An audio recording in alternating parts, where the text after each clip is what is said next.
जय श्री कृष्ण दोस्तों। श्री युधिष्ठिर कहने लगे कि हे भगवान, आप मुझे श्रावण शुक्ल एकादशी का क्या नाम है बताइए। व्रत करने की विधि तथा इसका महात्म्य कृपा करके कहिए। मधुसूदन कहने लगे कि इस एकादशी का नाम पुत्रदा एकादशी है। इस एकादशी को पवित्रा एकादशी भी कहा जाता है। पुत्रदा एकादशी व्रत करने वाले व्यक्ति को पूजा के बाद श्रावण पुत्रदा एकादशी व्रत की कथा ज़रूर सुननी चाहिए। ऐसा करने से व्रत पूर्ण होता है और मनोकामनाएं पूरी होती है। अब आप शांति पूर्वक इसकी कथा सुनिए। इसके सुनने मात्र से ही वाजपेयी यज्ञ का फल मिलता है।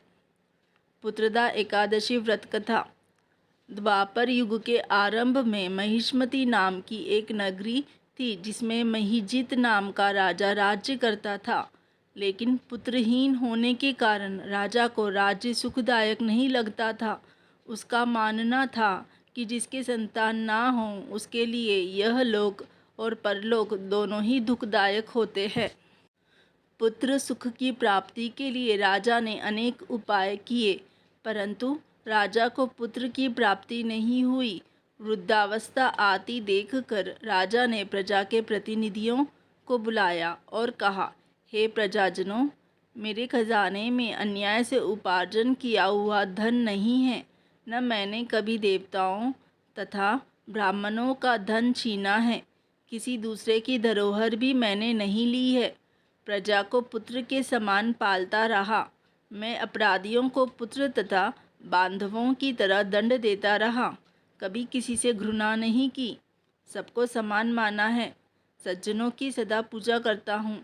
इस प्रकार धर्मयुक्त राज्य करते हुए भी मेरे पुत्र नहीं हुआ, सो मैं अत्यंत दुख पा रहा हूँ। इसका क्या कारण है बताइए। राजा महिजित की इस बात को विचारने के लिए मंत्री तथा प्रजा के प्रतिनिधि वन को गए। वहाँ बड़े बड़े ऋषि मुनियों के दर्शन किए। राजा की उत्तम कामना की पूर्ति के लिए किसी श्रेष्ठ तपस्वी मुनि को देखते फिरते रहे। एक आश्रम में उन्होंने एक अत्यंत वयोवृद्ध धर्म के ज्ञाता, बड़े तपस्वी, परमात्मा में मन लगाए हुए, निराहार, जितेंद्रिय, जितात्मा, जित क्रोध, सनातन धर्म के गूढ़ तत्वों को जानने वाले, समस्त शास्त्रों के ज्ञाता महात्मा लोमश मुनि को देखा, जिनका कल्प के व्यतीत होने पर एक रोम गिरता था।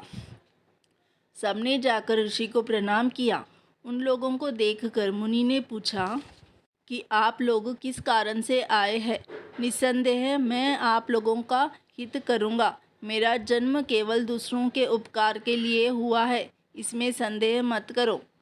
लोमश ऋषि के ऐसे वचन सुनकर सब लोग बोले, हे महर्षि, आप हमारी बात जानने में ब्रह्मा से भी अधिक समर्थ है, अतः आप हमारे इस संदेह को दूर कीजिए। महिष्मतीपुरी का धर्मात्मा राजा महिजीत प्रजा को पुत्र के समान पालता है, फिर भी वह पुत्रहीन होने के कारण दुखी है। उन लोगों ने आगे कहा कि हम लोग उसकी प्रजा है, अतः उसके दुख से हमें भी दुख होता है।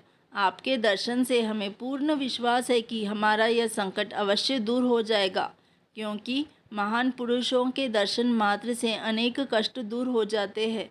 अब आप कृपा करके राजा के पुत्र होने का उपाय बतलाएं।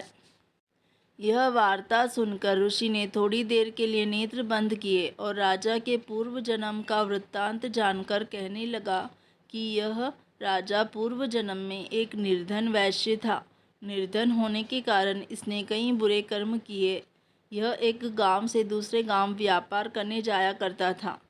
एक समय ज्येष्ठ मास के शुक्ल पक्ष की द्वादशी के दिन मध्याह्न के समय जबकि वह दोनों दिन से भूखा प्यासा था, एक जलाशय पर जल पीने गया। उसी स्थान पर एक तत्काल की ब्याही हुई प्यारी सी गौ जल पी रही थी।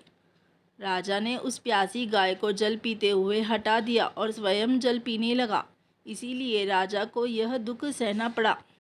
एकादशी के दिन भूखा रहने से वह राजा हुआ और प्यासी गौ को जल पीते हुए हटाने के कारण पुत्र वियोग का दुख सहना पड़ रहा है। ऐसा सुनकर सब लोग कहने लगे कि हे ऋषि, शास्त्रों में पापों का प्रायश्चित भी लिखा है, अतः जिस प्रकार राजा का यह पाप नष्ट हो जाए, आप ऐसा उपाय बताइए। लोमश मुनि कहने लगे कि श्रावण शुक्ल पक्ष की एकादशी को, जिसे पुत्रदा एकादशी भी कहते हैं, तुम सब लोग व्रत करो और रात्रि को जागरण करो, तो इससे राजा का यह पूर्व जन्म का पाप अवश्य ही नष्ट हो जाएगा। साथ ही राजा को पुत्र की अवश्य प्राप्ति होगी। लोमश ऋषि के ऐसे वचन सुनकर मंत्रियों सहित सारी प्रजा नगर को वापस लौट आई, और जब श्रावण शुक्ल एकादशी आई तो ऋषि के आज्ञानुसार सबने पुत्रदा एकादशी का व्रत और जागरण किया। इसके पश्चात द्वादशी के दिन इसके पुण्य का फल राजा को दिया गया। उस पुण्य के प्रभाव से रानी ने गर्भ धारण किया और प्रसव काल समाप्त होने पर उसके एक बड़ा तेजस्वी पुत्र उत्पन्न हुआ। इसीलिए हे राजन, इस श्रावण शुक्ल एकादशी को पुत्रदा एकादशी कहा जाता है। अतः संतान सुख की प्राप्ति के लिए इस व्रत को अवश्य करें। इसके महात्म्य को सुनने से मनुष्य सब पापों से मुक्त हो जाता है और इस लोक से संतान सुख भोग कर परलोक में स्वर्ग को प्राप्त होता है। जय श्री हरि, जय लक्ष्मी नारायण।